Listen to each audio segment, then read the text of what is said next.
What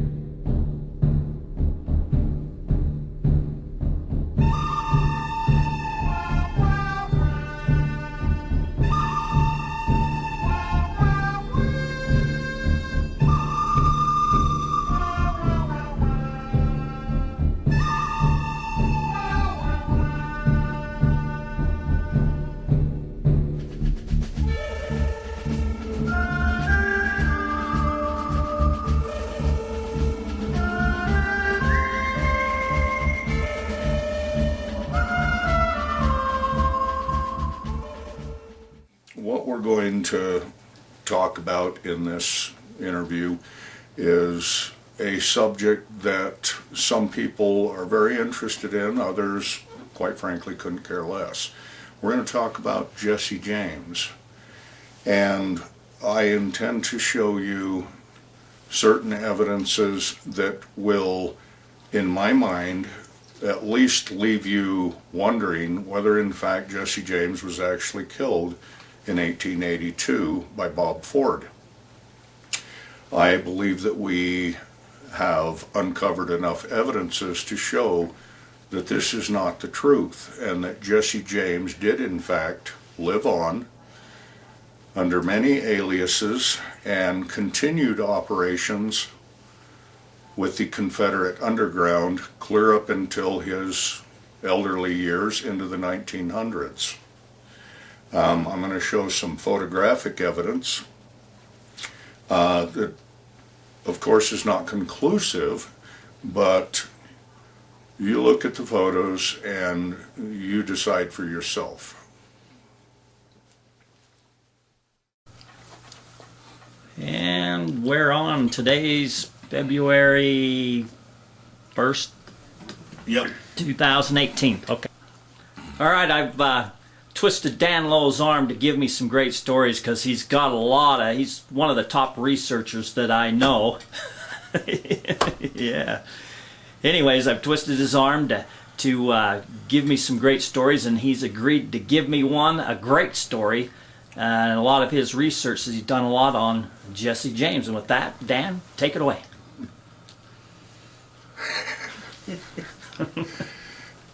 Well, the Jesse James thing got into my blood when a friend of mine sent me a book, and he's asked me to look at it and critique it, and told me that I seem to have an ability to think outside the box, and he wanted to know what I thought of the book. And the book is Jesse James is one of his names. It is not the book Jesse James was his name. The book was written by Del Schrader, I think it is, and where he got his information was from an individual who claims to be Jesse James's grandson, Lee Hawk, who later changed his name to Jesse James III. And it's all based on some happenings that took place in 1947, I believe it was, 46, when this guy by the name of J. Frank Dalton came forward and tried to tell the world that he was the actual Jesse James. The story that I've been able to dig up on it is that it was extremely downplayed in outside of the book itself. I think for the purpose of casting doubt on the whole thing, in reading through the book, I could see right up front that there were some pretty incredible claims in this book, and so I thought, but they were believable. And when I approach things such as this, I try to go at them without an agenda. I want to prove or disprove. If it's true, great, I want to prove it's true. If it's false, I want to prove it's false. So in going through the book, I realized there was going to be some pretty incredible claims in here, and so I decided to kind of do the research as I read the book. And long story short on that is what I found is that a majority of the claims made in this book are probably factual. See, it came down to two things for me. One, how could this guy, Dale Schrader, back in the 70s when he wrote the book, or Lee Hawk for that matter, who was feeding him the information based on what his grandfather, Jesse James, had told him. How could he come up with so much accurate information without the aid of the internet? There isn't an encyclopedia out there called just the life history of Jesse James, and if there was, it's the opposite of the truth. And you and I both know, because we both did it, that before the internet, it was tough to get information. You had to research, you had to get interlibrary loans. It was tough to get information. So it was. I agree with you 100%. I could spend weeks at a university researching a topic and walk away in 2 weeks with maybe one piece of information. Yep. No, it was difficult back in those days, and people don't know how good they've got it now with the internet. You're one of the few that I know knows, because how long have I known you? Almost 30 years. Yep. Anyway, that was one of the main things that I started to notice in this, is how could this guy be so accurate on so many things without the internet? I mean, he would have had to been damn lucky to just happen to come across all the information that would support the stories that were told in this book. But the biggest thing for me was, which it seems to me the whole book is based upon, was that Jesse James staged his own death. And I figured, you know what, if I could prove or disprove that, the credibility would extend throughout the book one way or the other. And I think I've done that. Really? And I'm going to show you some pictures. There's going to be a lot of inserts probably in this video. Hang on a sec, there was something else that I wanted to cover. One thing before we get too involved here, the people need to understand about Jesse James, and it would take an awful lot of documentation that I've gone over through the years in my studies, not only in the ancient history and the histories of the past, but I've done my fair share of law study as well. This whole story of the Civil War, it's almost backwards. Almost. You got people running around today ranting and raving about all of this Confederate statues and flags and things, and it offends them. And what they don't understand is that's not what the war was all about. They want us to believe that the war was about freeing the slaves. And quite frankly, it wasn't really a consideration. And I want to be brief on this because I don't want to go into it. The war between the states began pretty much when the 7 congressmen walked out of Congress. And the premises of it was they didn't like the contents of the 14th Amendment, or the 13th for that matter. It had already been established that the people who were enslaved shouldn't be, okay? I mean, come on, do you really think that these Southerners watched their plantations be burned to the ground, their relatives shot and killed, their women and children boarded up in churches and lit on fire so they could burn to death alive, just because they wouldn't let their slave go? The Civil War was about slavery, but not the way we've been told. It was about creating slavery. It was about being subject to world bankers, world powers, creating slavery, a class of citizenship, a fiction that you would take responsibility for. The South saw this. They knew it. They saw what the bankers were trying to do it. Abraham Lincoln has verified what was going on. And the people try to brush it off as, oh, that never happened. Well, it did. The North had no idea what was happening, and they helped bring it in. The very same powers that we booted out of here in 1776. Final attempt in 1818, if I recall, 1812. I think it was 1812. Same people finally came in and took power. And call it conspiracy theory if you want, but I've seen the documents, I've read the history, I've read the law books pertaining to these things, and we're in bondage and captivity once again. So how was Jesse involved in this Confederate war? Okay, good question. Okay, this brings us back to Jesse. Jesse was really no different than our secret operatives in our wars today. Men who are exceptionally good at what they do, and they go behind the enemy lines and they bring back data. And Jesse James was really no different. That was his job. Jesse James's job was to keep an eye on the North so that he knew what they was doing. Jesse James's best friend through all of this, by the way, was a former slave. And this man stuck with him clear to the end on Jesse's deathbed. He was even there to validate and verify that this is Jesse James. And he lived several years after that. In fact, they were doing studies on the guy back in the 60s because they couldn't figure out how this guy lived to be 121 years old, I think it was. Really? I can't think of his name off the top of my head, but it'll come out soon enough.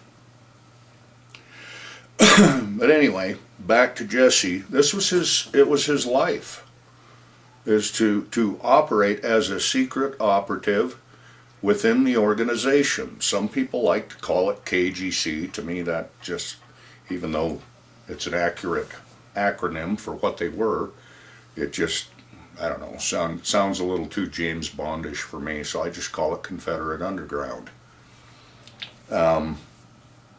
But Jesse was up to his eyeballs in the Confederate Underground, and his mission was to affect the North, or world bankers, who were in the process of stripping this country of its freedoms and using the slavery thing as their reasons for doing all of this, and it really had nothing to do with it. The South lost. They failed. And these people, they think they're free, but they don't have constitutionally protected rights. They have civil rights. Jesse's job was to infiltrate and affect them and cripple them whenever he could. He didn't go in and rob storehouses and private individuals, stagecoaches, depending on what they were carrying. His job was to affect these people who were trying to change America. That's why he went after the railroads, went after banks. So you're saying he was an outlaw, but he was outlaw too. He wasn't, In short, he was a hero. To the South. And the people don't know it. He was a hero to the entire nation, but they don't know that. Okay. He tried to keep this a free country. He was trying to save the free republic. Lincoln was all concerned about the Union. Why? We hadn't had anybody come against us since 1812. Why was the Union so important? Well, you either play the game or you don't borrow the money. That's when the world bankers came in. But let's not go there anymore. I'm telling you this because you need to understand who Jesse James was. Yeah, I He didn't wasn't know any of this. a bloodthirsty murderer, okay? But could he kill on a drop of a hat? Oh yeah. And did so many times. He married several women throughout his years. Roundabout way, it was part of his job. One individual in all of this, and who is talked about in the book, and has gone down in history as the man who identified the body of Jesse James.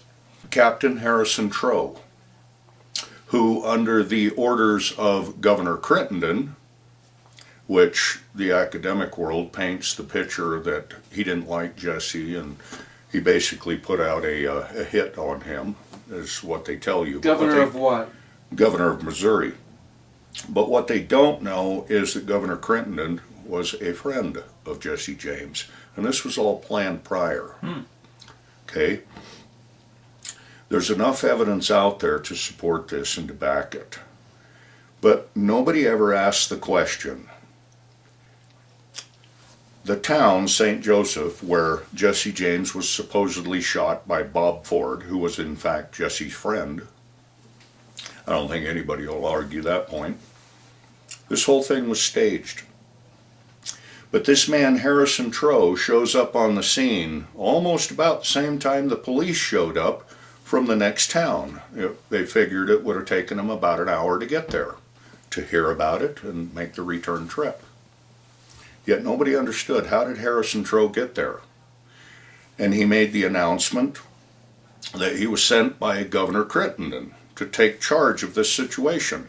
Well, how did Governor Crittenden, who lived something like 250 miles away, hear about it, then dispatch word to Harrison Trow, and Harrison Trow have no idea where he was, but he managed to get there within that hour.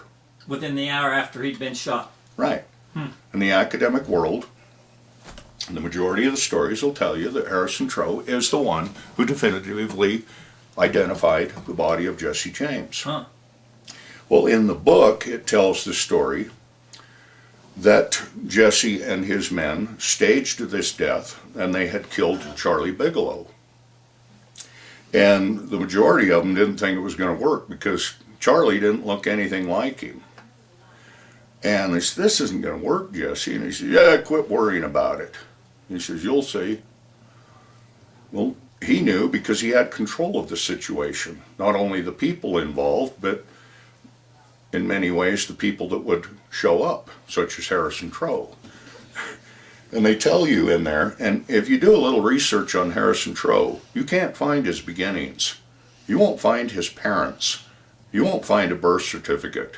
Huh. And that's true in almost every alias that Jesse used. You can't find the parents. It's as if they just appeared on the scene and then disappeared. Some of them lingered on, like Harrison Trow. You can find land records for him down in Texas. He owned over 8,000 acres down there. But in the book, it tells the story about how Jesse killed Charlie Bigelow. They set it up. You can read about it. And he changed his appearance and resurfaced on the scene as Harrison Trow and took control of the situation, and it went down in history that Harrison Trow identified the body of Jesse James, when in fact he identified his own body. So you're saying Harrison Trow was Jesse James? Uh-huh. Do you have a picture of Harrison? I'm glad you asked. I thought, what if I could find some photographs of Harrison Trow? Well, I didn't just find one, I found three. I found one of him as a very young man, which I don't think ever was intended to be Harrison Trow. It just happened to be in his family photos, and everybody assumes that it's Harrison Trow. I'm telling you, it's Jesse James. Really? And then there was this little gal by the name of Anna Lee, who's quite talented, and you can find her and read all about her. She used to do charcoal drawings, and she'd take photographs and she'd do a charcoal drawing of it. She was pretty good at it. There was another guy that did it too at the same time. He wasn't quite as good as she was, but she pretty much captured these photos. And I've got several examples I can show. One of the photos, to my surprise, had the name Harrison Trow. And I clicked on it and pulled it up, and I said, "Holy crap, that's Jesse James." And I'll show you those photos. Cool. And I found an older one of him. And I would swear I was looking at J. Frank Dalton. Really? Just a little younger, though.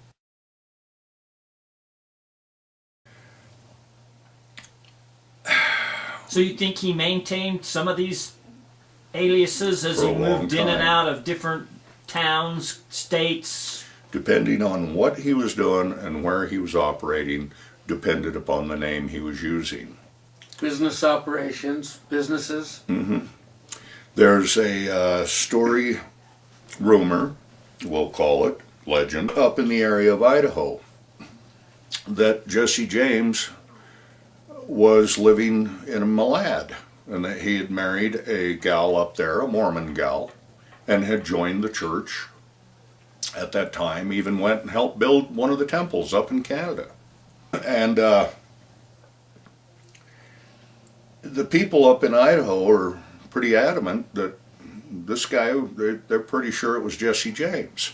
Well, he went by the name of William Cole, and the woman that he married was Susan Palmer. Susan Palmer had a daughter by the name of Anna, if I recall her, Anne. My bubbles have popped up, so I can't look.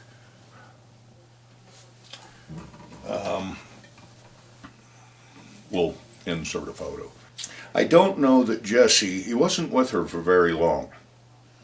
And if you check the dates on how all of this happened and when it happened, it would appear that Jesse disappeared. He told her that he was off to find his fortune in California.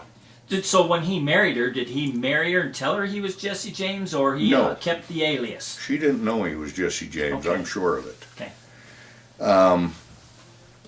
But I think when he left, and it has to do with the reasons why he left, but when he left, I don't think he knew she was pregnant, because throughout this possible history that I've been able to grab from this book, Jesse always took care of his own.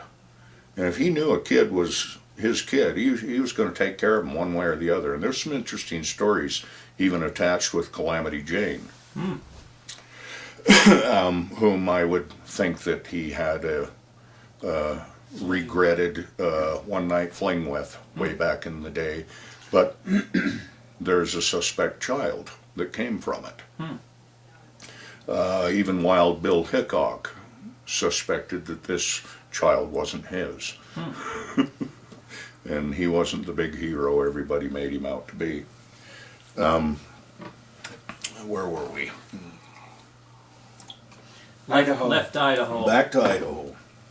Well, Jesse up and told her that, I'm off to find our family fortune in California and go find some gold. Well, I didn't know it at the time, but when I started checking dates on various events, trying to chronologize a lot of this stuff, there's a pretty good story in the book about this 62 tons of gold shipment that he was dispatched and told that he needed to go and intercept it. It was being shipped from Granite, Colorado, up and over the mountain and into Denver. And that's where he went. The dates are perfect.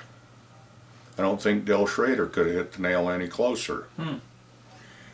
But for some reason he never went back, because she wasn't long she had remarried and the child was born. I don't think Jesse ever knew the child came from that union. But the 62 tons of gold dust, that's a heck of a cool story. It didn't take long with today's technologies to find out where it likely is. You're saying you've likely found where it's at, or somebody else? Likely. Okay, never mind. Okay, Yeah, something like that. okay, okay. Someday I might go look for it, just for the fun of it. Not for the gold. I mean, there's too many other places where we can get gold, but just some of this stuff I gotta prove one way or the other. Right. Let's just say everything's there that should be there, that was described in this story. And this story is one that came out of this book you're talking Yeah, about. Okay. there's a lot of very interesting stories in that book. One of the primary aliases that he used, and there's overwhelming evidence that it's factual, okay? In fact, I'd challenge anybody to disprove it. So I don't think they can do it. But was the alias of William A. Clark, who was known as one of the Copper Kings up in Montana. And he became a senator, if I recall, in Montana. He's the very same Clark in which Clark County received its name down in Arizona. I mean, this guy got around. He even admitted, according to the book, that it was almost his undoing. He says in the book that he had hired a couple of individuals to stand in for him, doubles. And I can show you some of the pictures whom I believe are the doubles, and I can show you the ones that are William A. Clark, and I'm telling you, it's Jesse James. All you got to do is do a little bit of comparison. It doesn't take a school book learned individual to look at photographs and to see that there's a high probability these are the same individual. There's no science behind it. Sure, they can go in and they can measure the eyes and they can do the distances and so forth, but just a slight tip of the head is going to change those things. William A. Clark got around, and the beautiful thing about it is it's well documented as to where he was and what he was involved with, and you'll see a lot of strange coincidences that just happen to pop up. What kind of business ventures is his name attached to? Mining, utilities, railroads. We found some interesting things down in St. George. Speculative, I admit, but highly probable. Mining interests in Utah. I mean, even in the book, he tells you there are Confederate cache sites all over the West. He didn't say central. He didn't say east. It's all over the West.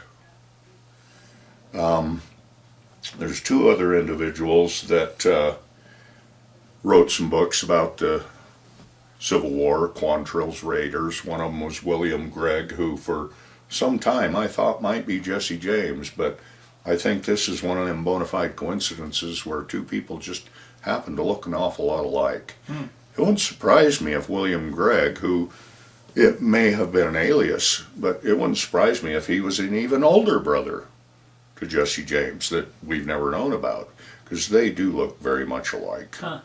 You put him next to Frank James, he looks like him as well. But I have nothing to go on. Who's Frank James? Frank James is Jesse James's older brother by about 4 years, I think, 4 or 5 years, and is the most common individual whose photo will show up as Jesse James.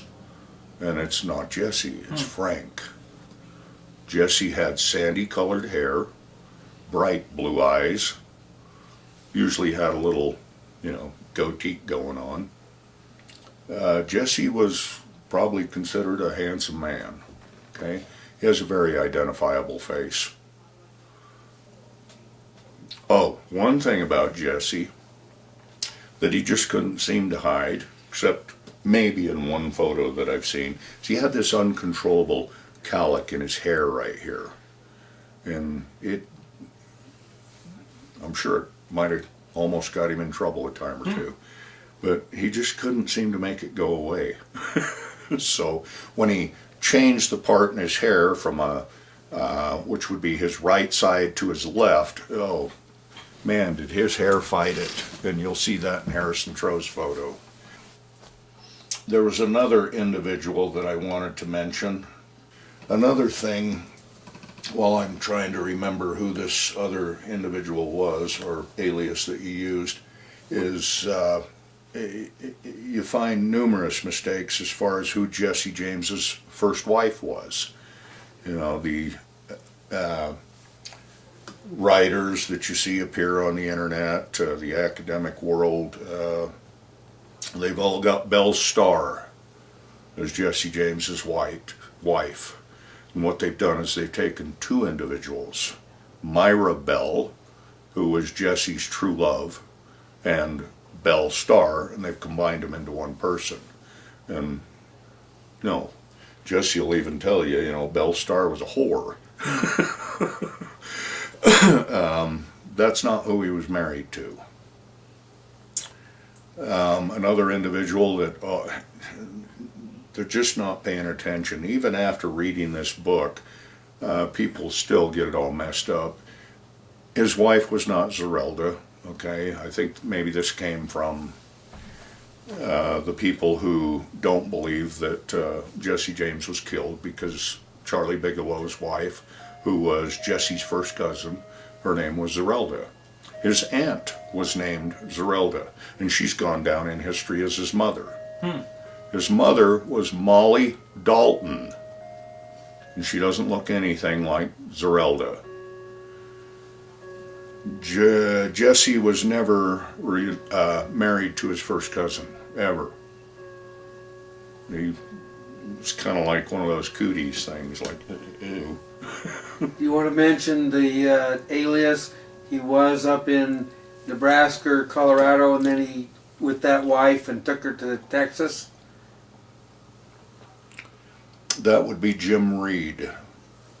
And the story with that? There are some stories that Myra Bell, not Belle Starr, that Myra Bell found out that Jesse was being unfaithful, and I believe this is all speculation because I can't find any record of it other than somebody who says, I said so, that she, after leaving Jesse James, that she married Jim Reed. And they moved to Texas. It's funny, they're always moving to Texas, you know, all these aliases. And I think they said that Jim Reed got into some kind of trouble, bank robbery or something like, I don't know how that could happen. And that she eventually married some other guy. But we have a photo of Jim Reed and Myra Bell. And although it is a poor quality photo, and the face of the man is almost whited out, almost makes him look like an albino, but if you look closely, I'm pretty sure it's Jesse James. Huh. You know, photos were bound to come to the surface eventually, and I've heard that in a museum down in Hereford, Texas, I'd love to get down there, but I'm told there is a picture hanging on the wall of Harrison Trow and his wife, and I'm pretty sure it's going to be Jesse James and Myra Bell. I have nothing to prove it at this point, but Right. there was a strange individual who showed up in Copper Creek, Arizona. And he was supposedly a brother who was managing a mining operation with his brothers, and somewhat of an eccentric, and he built a mansion on the top of the mountains. He went by the name of Roy Sibley, and his wife's name was Belle. And she was the first postmaster of that little community up in the mountain, Copper Creek. But as I was looking at these, doing some research on ruins one day, I come across this one, and it said Sibley Ruins, and I, pulled it up, went to Google Earth, checked it out and everything, and I thought, that's one of Jesse's houses. 1909. Jesse built that. I could be wrong. I admit it's speculative, but Yeah. I think by the time I'm done with all this, I can tie Jesse into that house somehow. But now it's just some ruins, and I mean, it was a mansion. Huh. But I'm pretty sure that was Jesse and Myra. John Trammell was one of Jesse's most faithful and trusted friends through this whole thing. And John Trammell, if I remember right, lived to be up, I think it was about 121 years old. He was 111 when Jesse died, and he was there. He'd never broken contact with Jesse James, maybe a short time in So their he older traveled years. traveled with Jesse out here to the west. If you're saying he came His out whole here to the life. west, he was with Jesse. How would John Trammell not know who he is? He knew exactly who he was, and he attested to it. So this is the black guy that identified him when he supposedly killed himself or died. He's one of approximately 100 people I mean, who but he- testified. he's the one that when he in 1953 John Trammell was there as well. identified him. Yeah. John Trammell had disappeared by the time Harrison Troe came to identify the body. But John Trammell was part of the whole thing. He shot the other two brothers. He's the one that come up with the idea to carve information on bricks and hide them, bury them somewhere in St. Joe. And he used to giggle about it, you know, and wait till they find them St. Joe bricks. Well, some of those bricks were found by Lee Hawk. And it was quickly hush-hushed because, you know, we can't be changing history. So have you researched, you know, all these different aliases? Do they have, you say there's no beginning to these aliases. Is there an ending to these aliases? You know, Death certificates to them, or? some of them, like William A. Clark, you know, he openly killed himself off. I can't remember what the story is as to why he died. It had something to do with a sickness. And, but he does tell what he did after that, after he went to his own funeral, which he had done several times before. He actually went to his own funeral and was one of the guys that carried the casket of Charlie Bigelow. It is an interesting book. And I fully understand why people just have a hard time buying the story, because it is an incredible story. But you got to take the things that are said throughout the book one at a time. It's not that hard. And go see if you can find some evidence to support it, to see if that could have happened, likely happened, or did happen. How many aliases do you figure that you know about? Well, the book says somewhere around 70 aliases. That may or may not be true. To me, it seems excessive. But I think I could provide some very convincing evidence on at least a dozen. Do you have any information on Jesse and or his cohorts in places other than the western states? Like in the South, in the Midwest, anything like that? Oh, absolutely.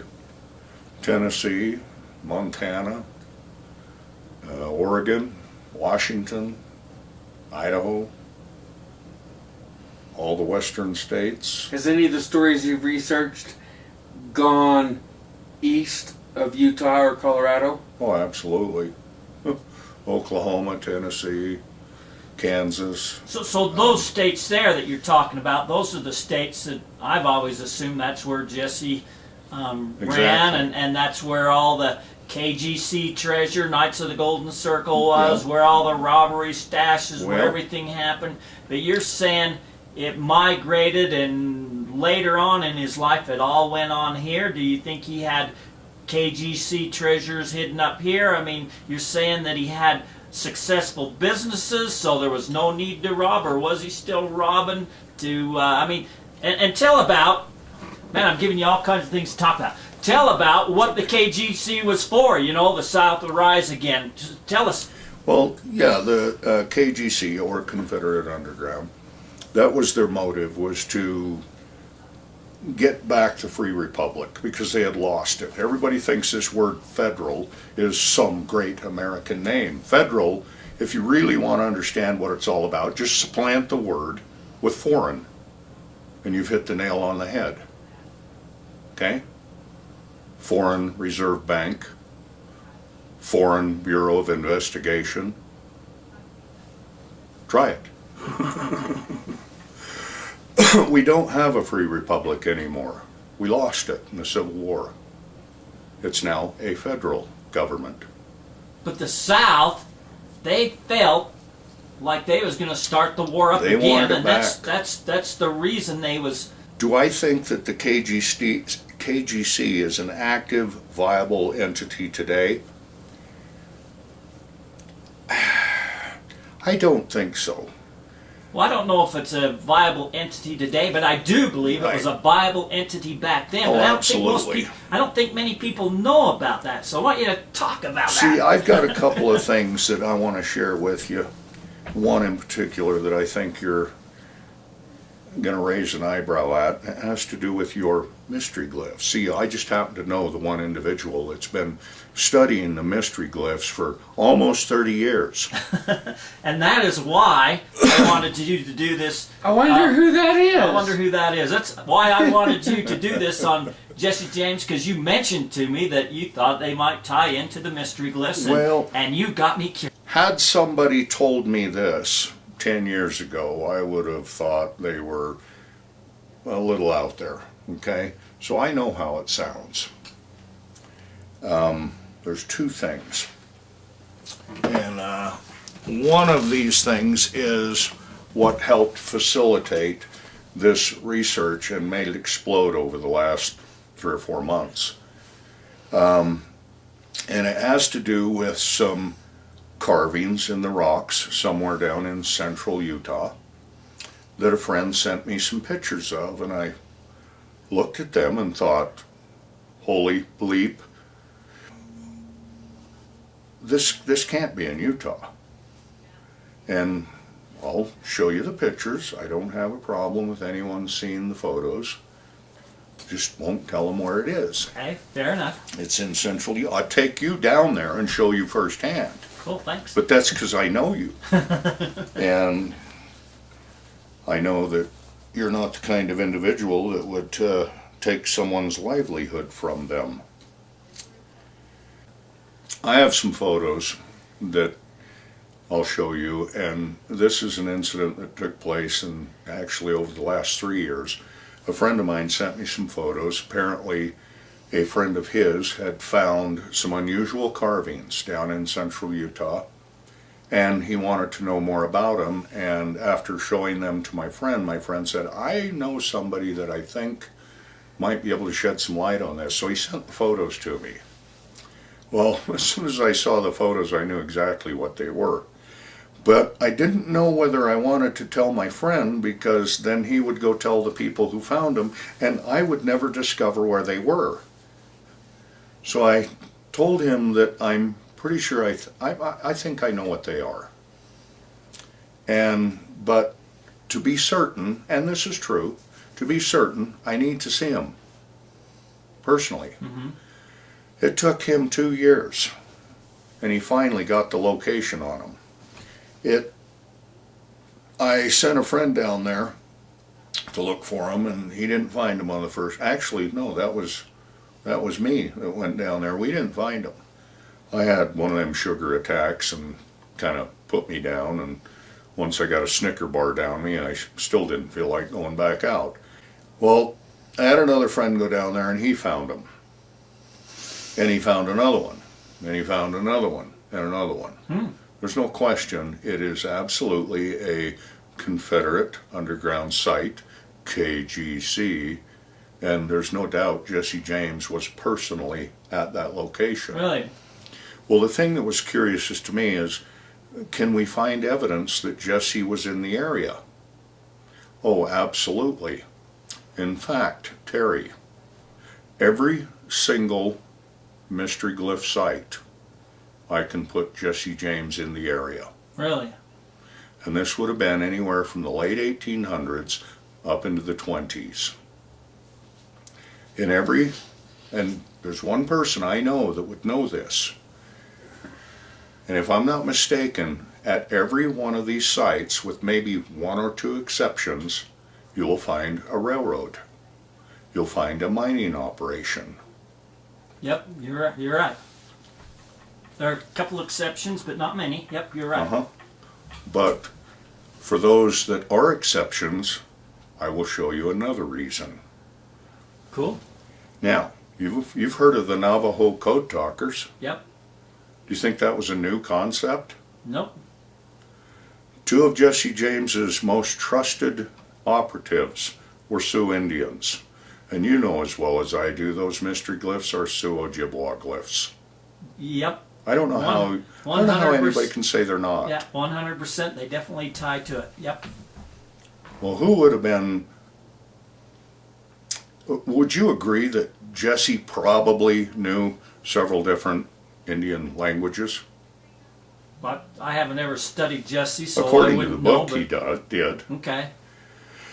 And did you know he was married to a Sioux woman? I didn't. Well, I'll show you that photo also. This is where Lee Hawk came from.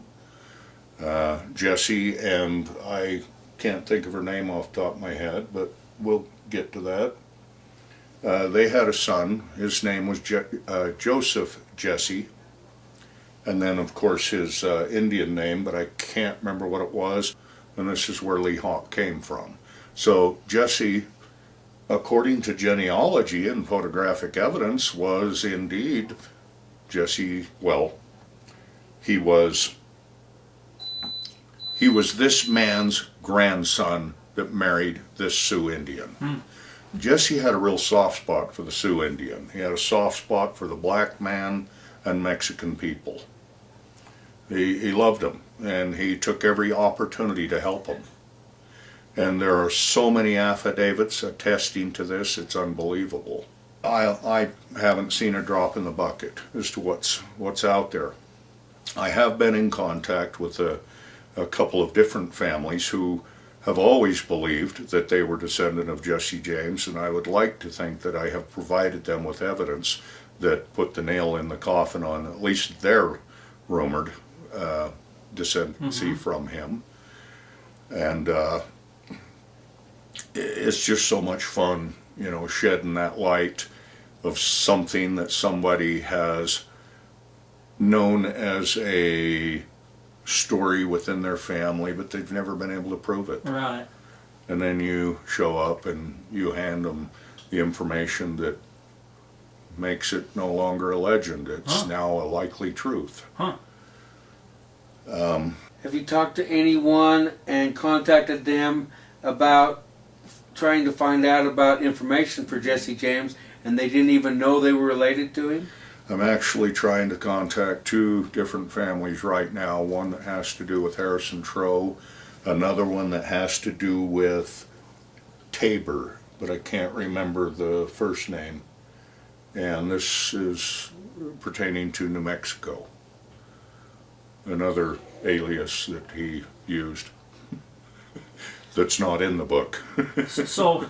So back to the mystery glyphs. Yeah, mystery glyphs, that's where we were. That's where we were. But back to the mystery glyphs. Thank you back, for bringing me home. Back in the, I don't know when I built my website, back in the middle 90s, I don't know, I had a website called the Treasure Hunters Hideout. Yep. Anyways, I had photographs of the mystery glyphs on there, and I was contacted by an individual, Hillbilly Bob Brewer, and he told me that was KGC symbols, Knights of the Golden Circle symbols, and if I knew what was good for me, I'd take them symbols off my website. So Now, somebody else thought that the mystery glyphs was tied to yes. Knights of the Golden Circle, not necessarily Jesse James, but Knights of the Golden Circle. And just to give that a little bit of credibility, you know, I met Bob Brewer a long time ago, and, you know, heck of a nice guy. When I met him, and keep in mind this is, 20 years ago, he just seemed a little bit out there. And everything to him, it seemed, was KGC.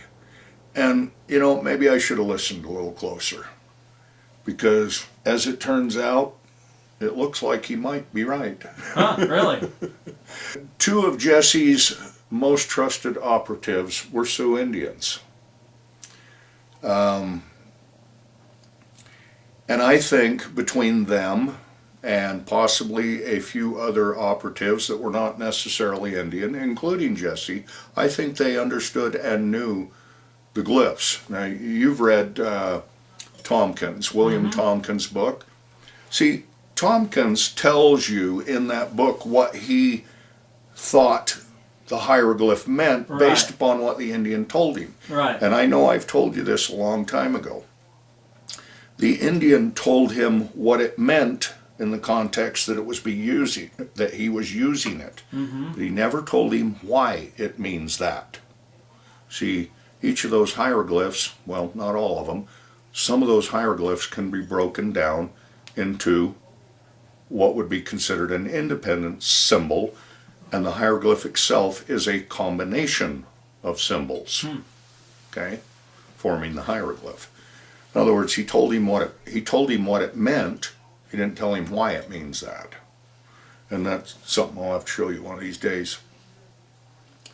But interestingly enough, the only other place these Sioux Ojibwa hieroglyphs have shown up is here in the West. Just here in the West, yep. You know, the Sioux weren't here, neither were the Ojibwa. Yeah. My ancestors came from here, but I don't know if they were related to the Ojibwa. That's the Lenape. They had their own writing system that they shoved under the rug and deemed as a fake. That's okay. Yep, I expect it. They did deem that. They did a lot of that kind of stuff. Anything that did not fit in with Manifest Destiny was wrote off as a fake. So are you saying that these two cohorts of Jesse helped him, was involved in the mystery glyphs and behind the temple, Manti-temple glyphs and those things? I think that Jesse's relationship with the Sioux Indians, and it goes deep. Not only did he marry one, and she was one of his favorites, according to Lee Hawk. She didn't mind his comings and goings. And two of his operatives being Sioux Indians, and his involvement in the Custer's Last Stand, which history, of course, isn't going to tell you, but I've even found some evidence there that Really? suggests that Jesse was there. Really? That's an interesting story. I admit it's hard to believe, but what he said, I found, it's there. Huh? Yeah, I think Jesse was part of that. So who wrote the mystery glyphs then, if those people weren't here? I think those mystery glyphs are these. Do we really want to say this on camera? I believe these mystery glyph sites are tied to these Confederate underground locations all over the West.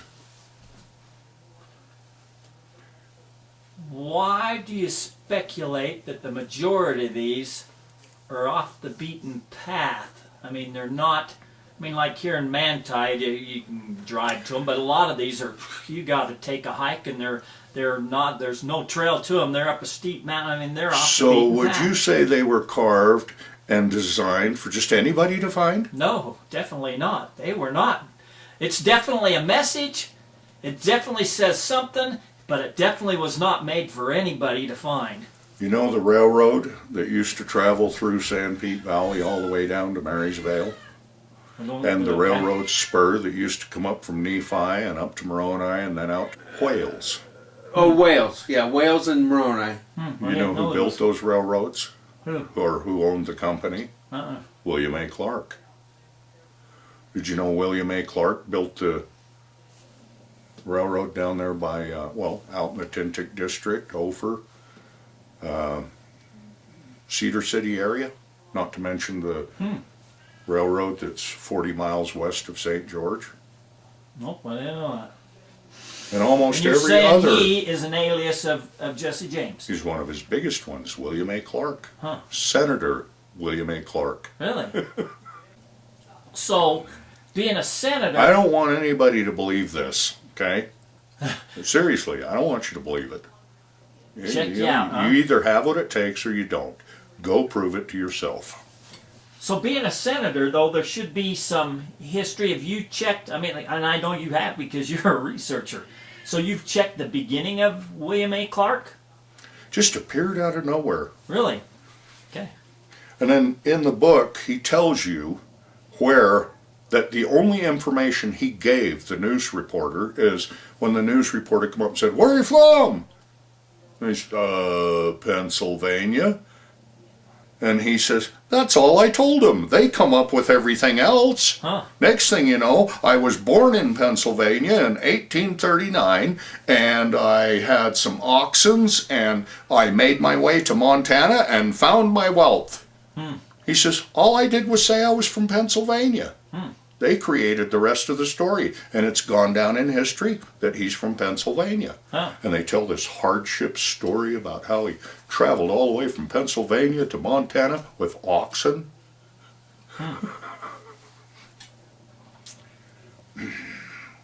People are gullible. Just give them something to go on, they'll create a story. You see it every day on Yep. Facebook. Yep. So tell us about a little bit more about his official death in 1953. 51. 51. His official death. Well, I think it was as early as 1946. He finally decided that I want to come out. I want to die as Jesse James. I don't want to die as Frank Dalton, Harrison Trow, or any of the other names. He wanted to die as Jesse James. I don't really think it had anything to do with look at me, pride. I think he just wanted to die Jesse James. He wanted to be himself for once. And there was a newscast, and you can actually see a very short video of J. Frank Dalton, who is likely Jesse James, on a movie, YouTube video. I thought that was pretty cool. You know, especially if it is in fact Jesse James. That's awesome. He actually made the camera. Jesse never drove. He, for some reason, didn't like it. Just wasn't him. But this went on for 5 years, and the majority of the people were in support of it. But a lot of critics, particularly descendants of Jesse James, they, of course said that, no, that's not Jesse. But what they don't tell you is that these descendants of Jesse James, they were descendants of Charlie Bigelow. That's why the DNA didn't match. Well, back me up here. I know you talked about him. I got a short memory. Wait till you get my age, you'll learn that. You'll see what that is. You mean Tell next week? Tell me, who's Charlie Bigelow again? Charlie Bigelow. He claimed he was... Well, he actually was claiming to be Jesse James. Okay. See, Charlie Bigelow, and there was many that were doing the same thing. I mean, Governor Crittenden, according to the book, he was sitting there with Jesse James, and someone brought in today's newspaper, and he reads the story about Jesse James strikes again, and he said, "Hell, Jesse, that couldn't have been you. You were right here with me." And so there were quite a few wannabe groups out there that were out robbing motels and grocery stores, if you will, things that Jesse wouldn't rob. And they were claiming to be Jesse James. And one of those was Charlie Bigelow and his brothers. They were looking for notoriety. They wanted to be famous. So part of the reason why he got rid of him was because he was a snake out there posing to be Jesse James. So back to, Jesse's moved out west here. He's got him a great life. He's hid his wealth. He's saying he's a governor. He owns the railroad, utility companies. Is he still have allegiance to the KGC? Is he still building this underground? Is he still robbing? Is he still, or is that kind of... At this time? Or is that kind of... At that time? Yeah, is that something kind of that they decide that, the South can't rise again, because of the... It went clear up into the 20s. Okay. When they finally, for the most part, disbanded. They did have some reunions. And if you can find some of those reunion photos, it's interesting because if you are good at identifying faces, you can go in there and you can pick out certain individuals, like William Gregg. And I'm still not sure who he was. But I'm pretty sure he was his own entity. I just don't know that William Gregg was his actual name. So I know that, like Bob Brewer's book, that they still had sentinels up till, and I don't know when. Up until the 20s, you're saying they still maybe had a hope that the South would rise again. Right. Uh, But do was you Jesse think- still out doing things at that time? Yeah, was he still out doing things? But do you think they just kind of let all this die, or you think they passed down where these caches were to help build up the South Army again, or what do you think? I think by the time Jesse James died, and I think everybody else that was involved, I believe that they were still under the impression that even though for the most part the organization was no longer operating, that these sites should be kept quiet and protected and perhaps would rise again at some future date when they could bring back the Free Republic. So then do you think they left some kind of information through family members of where some of this stuff is, or? Some, yes. I believe there's some people out there that know where some of them are. I mean, obviously, if Jesse James became who you said, he's wealthy anyway. He doesn't need any of this for Right. himself. But he was still I very would loyal think, to it. I would think there would be other people who was loyal to it that might have seen that, okay, the Well- cause is dead and gone. Why not? Now, I haven't gone to research this yet. Not sure why. But there is one story told in the book about someone down in Texas had found one of these supposed depositories and tried to open it and got blown all to hell. Well, that's something that you'd think you could find somewhere in the newspaper or whatever. Yeah. Personally, I don't think I've researched that one. But eventually I probably will. And I think the way he told it in the book was that he was a relative, a son or something, from one of the previous KGC operatives. And he decided that he was going to go out and find it. You know, his dad was dead or whatever. And he blew himself up. Because many of these sites, as he said, are booby-trapped. Yeah. You know, Bob Brewer, I think he's a great guy, nice guy, well-intended. I think a lot of what he wrote about or believed may have been sensationalized. You know, it was real to him. I think he's Yeah. still alive. Huh. You know, I don't believe just anything. In fact, I'm actually quite a skeptic, but Yes, you are. I'm not a stupid skeptic. You know, there's truth in something or there isn't. Right. And I just want to prove it one way or the other. And if all the evidence keeps weighing towards truth, of course that's what I'm going to lean towards until somebody can show me falsehoods. You know, don't tell me it's fake. Show me. Yeah. I'm sorry, I can read. And as I read through the books, and this guy says this about Jesse James and gives absolutely no source for that comment, well, then to me it's speculative. Right. Show me the proof. Yeah. Don't tell me I'm wrong because this guy said it in a book. Who is he? Who am I? That's why I don't want you to believe me. Yeah. Prove it. Yeah. So then you've come to the conclusion in your mind that 100% Jesse James never got killed. He lived out a ripe old age, and not only that, but he lived out here in the western states. I won't say 100%. You're still...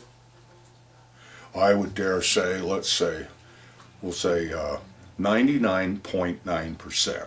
See, now I have that 0.1% fall back on. Based on the evidences that I've seen, it happened.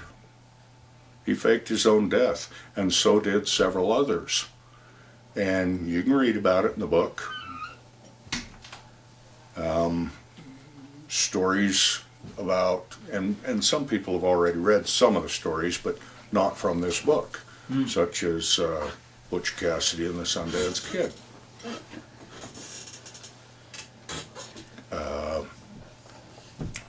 Billy the Kid, Maximilian, Emperor of Mexico. Haven't heard that one. It's in the book. in the book you're talking about? Yeah, go read the history Really? and see what happened to Maximilian. He was shot in a firing squad down in Mexico. End of story. There's nothing more to tell. Oh, but his treasure disappeared. Mm-hmm. Well, if you want to know what happened to it, or a probable story as to what happened to it, go read the book.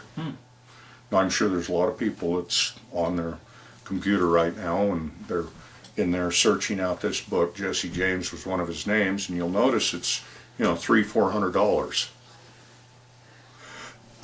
You can buy a DVD that has the book on it, and I can't remember whether it's 25 or 45, but it's well worth the read. Whether it's a true story or not, it's a fantastic book. Huh. But in your research to try and prove or disprove it, you think there's a lot of truth to it. I'm still trying to prove it. Even though in my mind I've already done that, I'm just meticulous enough that I've got to keep going. You never know, I might hit that point where all the evidence starts weighing the opposite. Yeah. You know?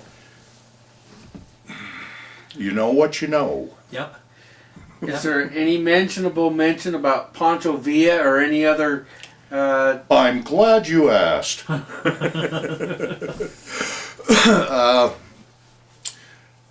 That's actually an interesting one, because the more I dive into it, the more I find little subtle clues and hints and whatever. But, everybody's heard of Pancho Villa.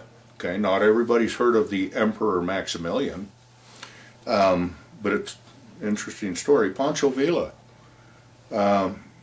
Jesse James and his operatives were a part of all that in trying to help him out. Huh. I can't remember the individual that they were fighting against, but they actually put him to the test and he failed big time. But you can go read today's history as to what it says happened down there and what was going on, and then you come and you read Jesse's story, and quite frankly, Jesse's story has a lot more credibility. Huh. Pancho Villa died happy up in New Mexico, lived out the rest of his life. Huh. Butch Cassidy died in Washington, state of Washington, happily ever after, married Lawrence of Arabia's daughter. And you'd think you could find something on that, but I haven't yet. So it's speculation. Yeah. Do you want to tell any of the story about his involvement with the Indian War against Custer? Custer? No. Okay. And I can't tell you why. Tell me, Dan, about you, because I know you have a great blog. I mean, you write some great articles. You put out a lot of great things. You're the webmaster, the forum. I don't know what you call it, for the Treasures of Utah forums. Tell me about what you're up to there, where people can see your work, where they can. You don't actually read that garbage, do you? Some of it I do, yeah. He will post once in a while. The writing has changed over the years. I used to write very, very tight-lipped, and the more I got involved in this and I could see the caliber of certain people whom I thought I was trying to keep the information from, I come to realize that, quite frankly, they probably couldn't find their butt if it was on fire. And so I kind of stopped worrying about it. But when it comes to details, I'm still pretty good at keeping my mouth shut and don't say too much. But I like to tell the stories, and I think the reason behind it is, and I think you would agree, Terry, I mean, honestly, I'm just not one of those people who likes to be on the pedestal. I don't like the camera. But at the same time, I love to talk about this stuff. But the biggest kick I get out of it is sharing. That's why when I do find an evidence, and I find another potential descendant of Jesse James, I gotta find him.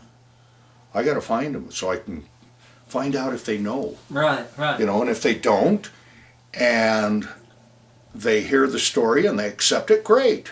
And if they don't, oh well, I'm good with that too. I just I like to share, always have. Well, and I also know you've written several books, and I know you've got several books that you haven't written that you may someday. I don't know if you will or not, but you may someday. But how do they find you on the internet? How do people find you on the internet? Best place to find any information pertaining to what I do, whether it's the Native American petroglyphs, whether it's the ancients of this continent, whether it's the Spanish expeditions, Roman colonies, what have you, Tuscoro.com, www.tuscoro.com. Spell that, please. Spell Tuscoro. I don't know how. Take a stab. T-U-S-C, as in tusk, oro, as in Spanish for gold, Tuscoro, T-U-S-C-O-R-O .com. www. And I think the reason why I created that site is because, I don't know, I wanted to somewhat disassociate with treasure hunting and, contrary to popular belief, I'm not a treasure hunter. No, I remember when I first met you, you was all about the Indian petroglyphs. Well, it's the ancient history. Mm-hmm. And I think the reason that the Jesse James thing has captured me, It's another mystery. It's the mystery. Yeah. I'm a sucker for a mystery. Yeah. What You know? you're a seeker, like you said, a seeker of truth. What is the truth here? I've Yeah. always had a need to see the past. And in some cases, because of research, I can go and I can stand at a site. Like the work I did on the Buckhorn Wash panel. For 11 years, I just wanted to see what was actually there on the rock. And after 11 years, I finally was able to see what was there. And do I understand it any better? Absolutely not.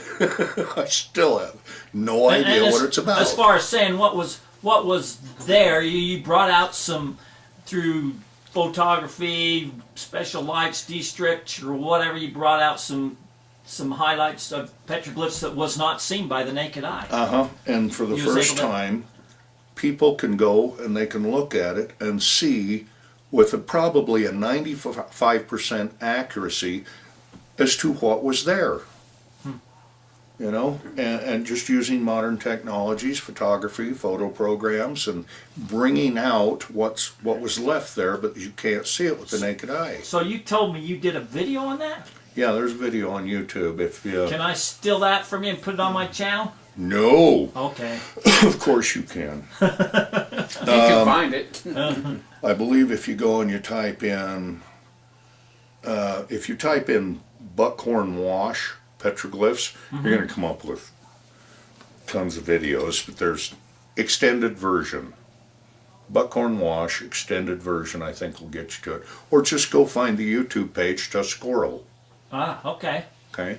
So you do have a YouTube channel under Tuscoro. Yeah, I just that don't people use can it a visit. lot, but So you do have some videos. If people want to see that, they can go see that. a few. But the main reason I got it was probably for this, and then I had a few other ideas. But I take little snippets too when I want to be facetious and sarcastic. And, Okay.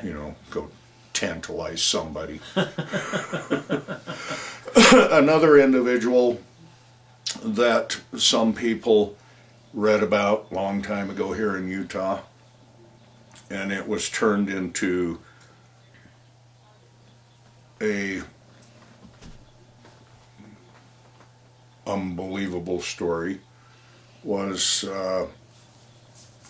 and that people do not know was involved with Jesse James, and that's Kaiser Wilhelm. And you can read about that in the book also, but Really? I can show you without a doubt that Kaiser Wilhelm was here in Utah. I can show you several hundred acres that he purchased. Not under his name, but under his right-hand man, Baron von Horst. And I can show you the newspaper articles where the people in that day, they knew that the Kaiser was buying property. And no, he was not looking for the wealth of the Rhodes mine.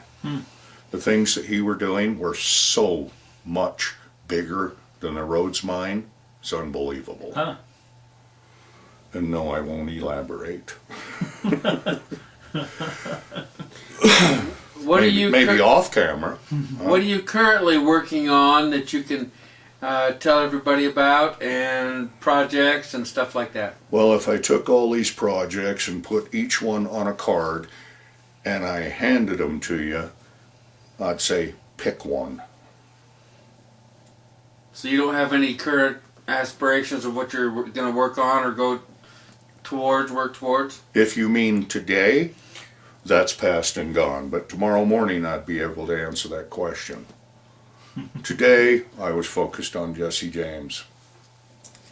So, give me a 30-second little beginner to this video to pique people's interest that they want to watch this. Give me a 1 minute synopsis, a teaser. Give me a teaser. Can I go pee first? Yeah. Go pee. Don't edit that out. My back teeth are floating. Yes, edit that out.